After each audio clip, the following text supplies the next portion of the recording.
Bonjour à tous, j'espère que vous allez bien par la grâce de Dieu. Notre découverte des femmes de la Bible nous amène aujourd'hui à s'intéresser au cas de Jézabel, une femme influente mais destructrice, un pouvoir mal orienté. La Bible nous parle dans le livre de Rois. Jézabel, fille de Baal, roi des Sodium, fut mariée à Achab, roi d'Israël. Par ce mariage politique, elle introduisit et imposa le culte de Baal dans le royaume, influençant profondément son mari. Ce pouvoir spirituel et politique qu'elle détenait fut utilisé non pour la justice, mais pour séduire, pervertir et détruire, et imposa le culte de Baal dans le royaume. Je souligne ici, influençant profondément son mari, le choix d'un conjoint ou d'une conjointe.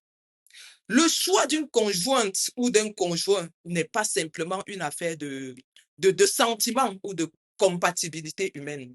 C'est une décision spirituelle lourde. Un cœur attaché à Dieu doit chercher un cœur qui bat également au même rythme pour Dieu. Le livre de 2 Corinthiens nous dit, ne vous mettez pas avec les infidèles sur un joug étranger. Car quel rapport y a-t-il entre la justice et l'iniquité? Ou quelle communion y a-t-il entre la lumière et les ténèbres? Ce verset est fondamental. Oui, ce verset est fondamental. Il souligne qu'il n'est pas impossible de marcher ensemble dans la lumière quand les fondations spirituelles sont opposées. Il est impossible de marcher ensemble dans la lumière lorsque les fondations spirituelles sont opposées. La justice ne peut pas s'allier avec l'iniquité. La lumière ne cohabite pas avec les ténèbres. Maintenant, il ne s'agit pas de juger, mais de discerner. La femme que Achab avait épousée introduisa le culte de Baal dans la communauté. Que représente Baal? Même dans notre société d'aujourd'hui, l'idolâtrie. Les gens adorent tout ce qu'ils peuvent, les cailloux, les arbres, les statues, tout ce qu'ils trouvent sur leur chemin. L'immoralité sexuelle, souvent même accompagnée de la prostitution, même dans le temple. Et troisièmement, parfois, ils incluaient des sacrifices humains, notamment les enfants. Le livre de Jérémie 19,5 dit, ils ont bâti des hauts lieux à Baal pour brûler leurs enfants au feu en holocauste à Baal. J'ai l'habitude de dire, bien que ce Baal soit invisible aujourd'hui, mais il est plus que présent dans notre société. Si on peut seulement regarder la vie des jeunes, la déviation sexuelle, la drogue, tout ce qui se passe, les suicides, les harcèlements, c'est également pour cela que je répète toujours à mes filles et même à des garçons, la Bible ne ment pas, elle est claire. Les ténèbres n'ont rien à voir avec la lumière. Israël n'a rien à voir avec l'Égypte. Avant de t'attacher à quelqu'un qui ne marche pas avec Dieu, pose-toi les bonnes questions. Ne joue pas avec ta destinée. Je leur dis souvent, même en plaisantant, surtout à ma fille, imagine-toi, tu te mets dans une liaison maritale ou bien dans une relation maritale avec un homme qui te dit un matin, toi l'enfant de Dieu, la fille de Dieu, mets un short, un t-shirt, un bustier, une longue perruque, une casquette, nous allons aller en boîte de nuit. Que feras-tu? Est-ce que tu vas lui suivre ou pas? Il ira avec quelqu'un d'autre. Vous avez un enfant malade à la maison. Ton premier réflexe en tant qu'enfant de Dieu sera de l'amener à l'hôpital, prier et jeûner. Mais lui, il pourra te dire, le marabout de mon père a dit, le marabout de ma mère a dit, mon propre marabout peut-être a dit, le crâne de mes parents, de mes ancêtres exige de l'huile, du corps, de ceci, du sel. Que feras-tu? Et en ce moment, ce serait lui le chef de famille et il te le rappellera. Tu seras lié. Et c'est exactement ce qui est arrivé au roi Achab. Il a mélangé les choses de Dieu avec les idoles, poussé par sa femme Jézabel. Le résultat, il a détruit son peuple. Il a détruit son royaume. Chaque personne, homme ou femme, possède une forme d'influence. La question n'est pas, as-tu de l'influence, mais vers quoi orientes-tu ton influence? L'utilises-tu pour détruire, pour nuire ou pour édifier. Jézabel était une femme sans pitié pour les prophètes. Jézabel nourrit et entretient 850 prophètes de Baal, mais elle fit tuer les prophètes de l'Éternel. Et même quand Élie triompha sur le mont Carmel, elle le menaça de mort et le poussa même à fuir. L'hostilité de Jézabel envers les serviteurs de Dieu révèle une guerre spirituelle. Quand une autorité, ton époux, ton épouse combat frontalement la vérité de Dieu, tu vis un enfer avant l'enfer. Lorsque vous êtes même les enfants de Dieu, cela n'est pas facile. Lorsque vous êtes les enfants d'un même père spirituel, le mariage n'est pas toujours facile. Et Jézabel est allée jusqu'au meurtre. Achab, son mari, désirait la vigne de Naboth parce qu'elle était proche de son palais. Il proposa un échange ou un paiement, mais Naboth refusa. Non pas caprice, mais par fidélité à la loi de Dieu qui interdisait la cessation définitive de l'héritage ancestral. Ce ne sont pas les héritiers qui vendent jusqu'à vendre la tombe de leurs parents aujourd'hui. C'était un refus légitime, mais Achab rentra chez lui, commençait à bouder, couché sur son lit, tournant le visage et ne mangea pas. Achab était un roi, mais esclave de ses désirs. Il voulait ce que Dieu ne voulait pas lui donner. Plutôt que de se soumettre à la parole de Dieu, il s'enferma dans la frustration. La convoitise, c'est un poison.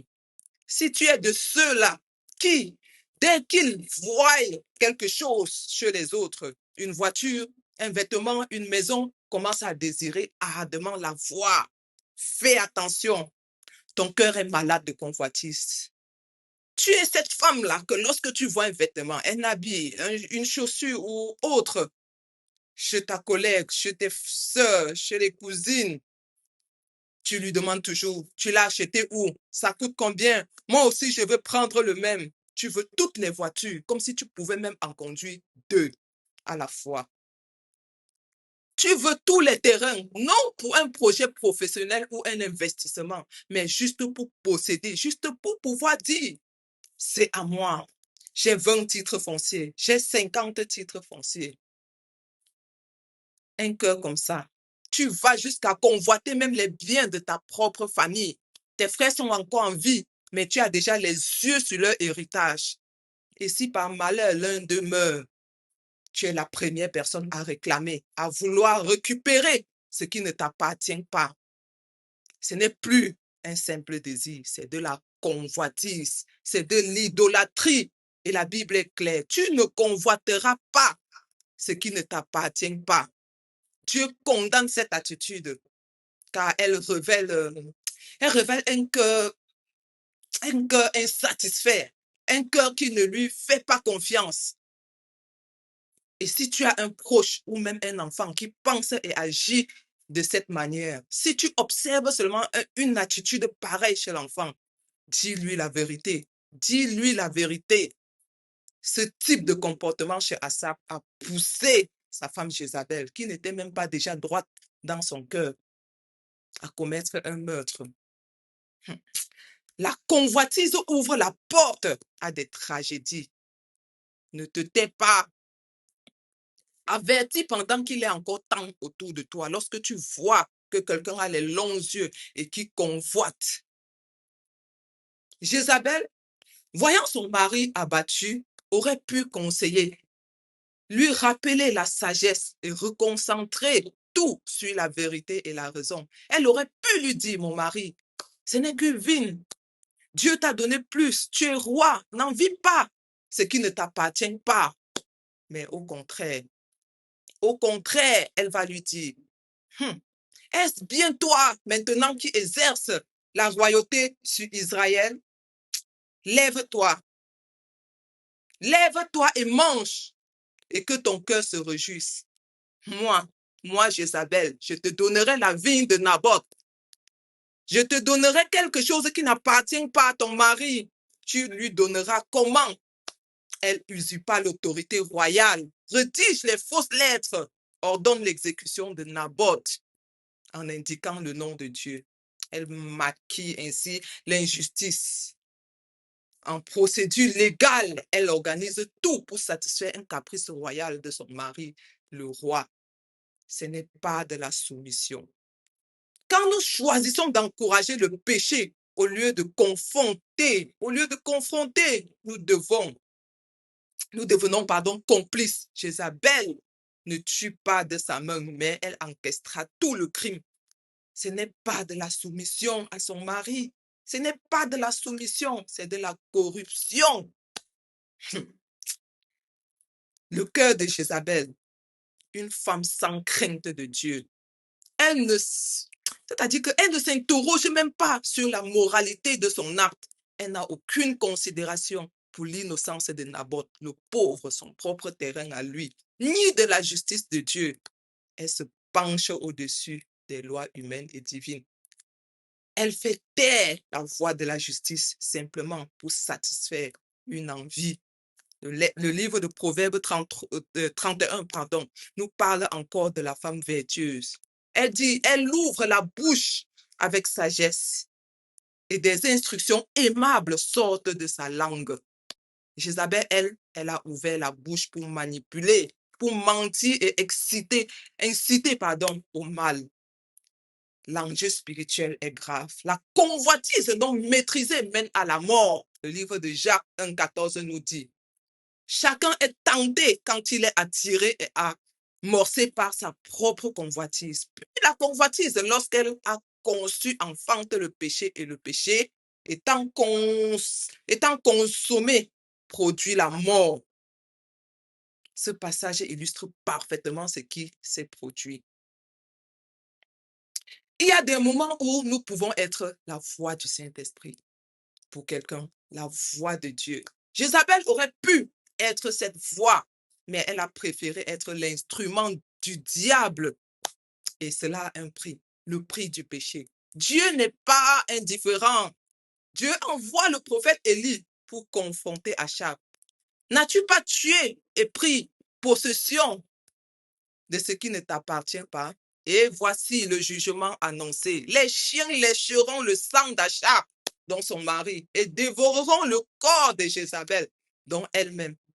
Et ce jugement s'accomplira plus tard dans le livre de 2 Rois 9, confirmant que Dieu reste juge. Il juge toujours le péché, même s'il semble tarder. Le livre de Romains 12 dit, à moi la vengeance, à moi la rétribution, dit l'Éternel. Es-tu la voix de la sagesse ou de la tentation dans la vie des autres? Ton mari, dans ton couple, que donnes-tu comme conseil, comme instruction? Es-tu une Jézabel? Elle aurait pu être une aide pour Achab en disant à son mari, laisse le terrain de quelqu'un. Mais elle a plutôt encouragé le mal au lieu de diriger son mari vers la repentance. Je voudrais encore insister sur les cas des veuves et des orphelins, parfois victimes de convoitise. La Bible dit, malheur à ceux qui prononcent des arrêts iniques et à ceux qui rédigent des décrets injustes pour refuser justice aux pauvres et ravir leurs droits aux malheureux de mon peuple, pour faire des veuves leur proie, dépouiller les orphelins. Ésaïe 10, 1 à 2. Vous qui portez de la convoitise dans vos cœurs, à vous qui êtes censés être les piliers et les protecteurs, sachez que Dieu voit tout et rien ne lui échappe. Quand vous dépouillez une veuve, vous n'attaquez pas seulement une femme sans force ou sans défense, ou comment je vais dire, sans défense.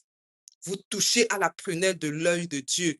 Quand vous mettez dans la rue les orphelins, ce n'est pas seulement un acte de dureté, c'est une provocation contre celui qui déclare lui-même, je suis le père des orphelins, défenseur des veuves. Le livre de Psaume 68 dit, vous avez dépouillé l'innocent, vous avez écrasé le misérable. Leur cri est monté jusqu'au ciel. Le Dieu de justice s'est levé de son trône.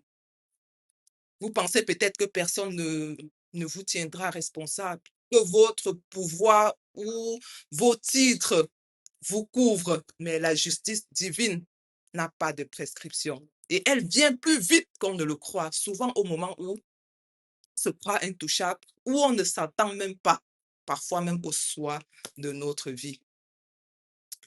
Notons, Dieu prend personnellement justice. Malheur à celui qui bâtit sa maison par l'injustice et ses chambres par l'iniquité. Crois-tu être roi parce que tu surpasses les autres ancêtres? Jérémie 22, 13. Chaque maison bâtie sur l'injustice s'écroulera. Chaque fortune volée séchera. Chaque décision malhonnête sera dévoilée au grand jour. C'est la Bible qui le dit. Et ce message n'est pas, comment je vais dire, une condamnation finale. Comme je dis toujours, il y a une voix dessus. C'est un avertissement. Le Seigneur est lent à la colère, mais il est juste. Il laisse le temps de se repentir, de réparer les choses, de changer les choses. Il n'est jamais trop tard pour toute personne qui se sent concernée. Il est encore temps de restituer ce qui a été pris.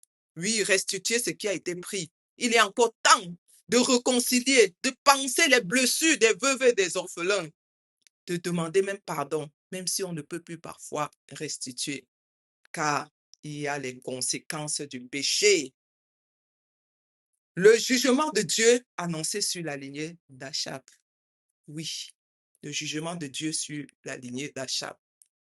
Le prophète Élie avait déclaré un jugement clair dans le livre de 1 roi 21. Voici, je vais faire venir le malheur sur toi. Je te balayerai et j'exterminerai quiconque appartient à Achab, esclave ou homme libre en Israël. Ce n'est pas seulement Achab qui sera jugé, mais toute sa descendance mâle. Toute sa descendance mâle. Pourquoi? Parce que le péché ne s'arrête pas à une seule génération. Ce que les parents tolèrent chez les enfants, ce que les parents tolèrent, les enfants le répètent souvent et parfois même plus que les parents. Et il est difficile de dire à un enfant qui a vu son parent faire quelque chose que ce que tu fais là n'est pas bien. Parfois, il ne croira pas parce qu'il a vu ses parents le faire. La descendance de Achab, une descendance sur le jugement. Meurtre en série. Jéhu, point comme instrument de jugement de Dieu, va exécuter toute la maison d'Achab. Le livre de 2 rois 9 nous le dit. Il tua Joram, fils d'Achab, le roi en place. Azarias, roi de Juda, et parent par alliance, est aussi tué. Jéhu fait décapiter les 70 fils d'Achab. Tous les proches prêtres et officiers d'Achab sont tués. La maison royale est complètement éteinte. Ce n'est pas que les enfants payent pour les péchés des parents. Mais quand une lignée s'attache à la même rébellion que ses pères, que ses ancêtres, elle recorde le même jugement. La désobéissance non brisée se transmet. La désobéissance non brisée se transmet. Le péché non rejeté se transmet. Lorsque tu te rends compte d'une injustice dans la famille, même si tu n'as pas le pouvoir de tout changer, donne ton point de vue clair. Donne ton point de vue clair. La maison d'Achab, la mort tragique de Jézabel, le jugement final. Même si elle a semblé intouchable pendant des années, Jézabel finit elle-même par subir le jugement de Dieu. Jetée d'une fenêtre, piétinée par des chevaux, puis dévorée par les chiens. Comme Élie l'avait prophétisé, elle meurt sans gloire, sans sépulcre, sans postérité digne. Elle qui voulait bâtir un empire d'influence ne laissa qu'un souvenir de terreur et de honte. Une lignée marquée par la confusion et la mort. Même Jézabel a eu une fille, Athalie, mariée à Joram, roi de Juda. Elle aussi perpétua les mêmes comportements idolâtres et violents que sa mère. Les mêmes comportements idolâtres et violents que sa mère. Nos parents ont l'habitude ou avaient toujours l'habitude de nous dire, avant d'aller te marier dans une famille, laisse-nous prendre des renseignements sur cette famille. Qui est le père? Qui est la mère? Qui sont les grands-parents? Quelle est l'histoire de cette famille?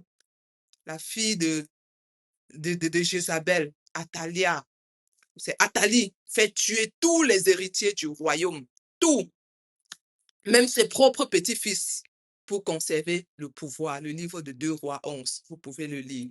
Elle régna pendant 6 ans jusqu'à ce qu'elle-même soit tuée. Une génération plus tard, la même soif de pouvoir, la même cruauté. Le modèle maternel a engendré une fille pire encore que la mère. Oui, le péché peut laisser des séquelles sur une lignée, mais Dieu offre aussi une porte de sortie. Dieu offre toujours une porte de sortie. La repentance, la crainte de Dieu, la foi, sa miséricorde peuvent renverser cet héritage de malédiction. Dieu peut renverser. Tu n'es pas obligé de répéter l'histoire de ta famille ou l'histoire familiale. Ce que Achab et Jézabel ont engendré, Dieu peut l'arrêter. Ce que ton père, ta mère, tes grands-parents, tes ancêtres ont formé, Dieu peut détruire. En conclusion, l'influence familiale spirituelle.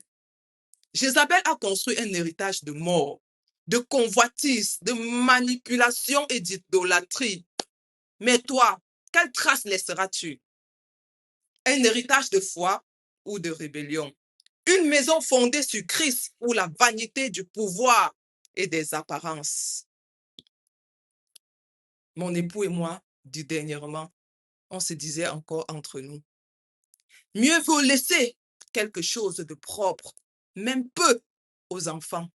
Mieux vaut encore se battre. Et si à jamais plus tard, il reste des dettes, leur dire, voici, nous sommes battus, et il reste ceci à payer, que de les léguer un héritage sale, un héritage qui n'est pas propre, et les biens mal acquis.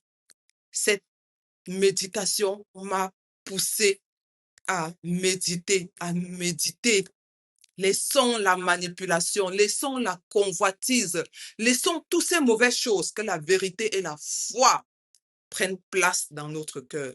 Telle a été ma prière pendant que je préparais ce message.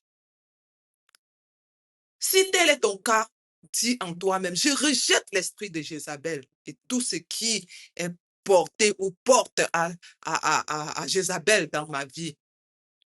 Je ferme la porte à l'injustice, à la rébellion, à la séduction, à la haine, à la jalousie, à la calomnie, à la destruction, à la convoitise. Seigneur, purifie mon cœur, délivre-moi. Délivre-moi de tout héritage spirituel qui ne vient pas de moi, qui ne vient pas de moi. Je te demande, Seigneur, restaure mon cœur de servante. Donne-moi un langage de sagesse et d'influence inspiré par le Saint-Esprit.